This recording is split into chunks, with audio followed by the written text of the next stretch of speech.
আসসালামু আলাইকুম। Hello viewers, আশা করি সবাই ভালো আছেন। আজকে আপনাদের দেখাতে চলছি নতুন একটা ভিডিও। সেটা হচ্ছে খুদের খিচুড়ি, লাউয়ের শাক দিয়ে ঘন্ট আকারের মতনই যেটা লাগে এই পাতিলে রান্না করা হয়েছে। আর এই যে বসে শিমুল সাহেব খাচ্ছে, এদিকে মৌসুমি।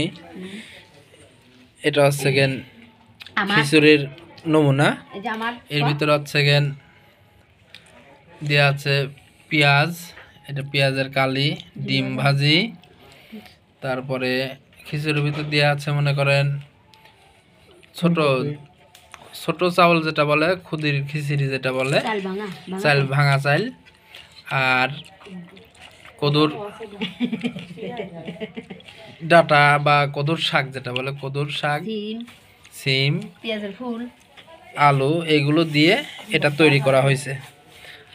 আর এটা খাইতে অনেক টেস্ট, কিন্তু আমি খেতে পারি না। গ্রামের ঐতিহ্যবাহী একটা খাবার। আপনারা হচ্ছে গেন ইচ্ছা করলে বানায় নিতে পারেন বা বানায় খাইতেও পারেন। আর কি কি লাগবে কি না লাগবে প্রয়োজন বোধে কমেন্ট করেন, আপনাদের জানাবেন।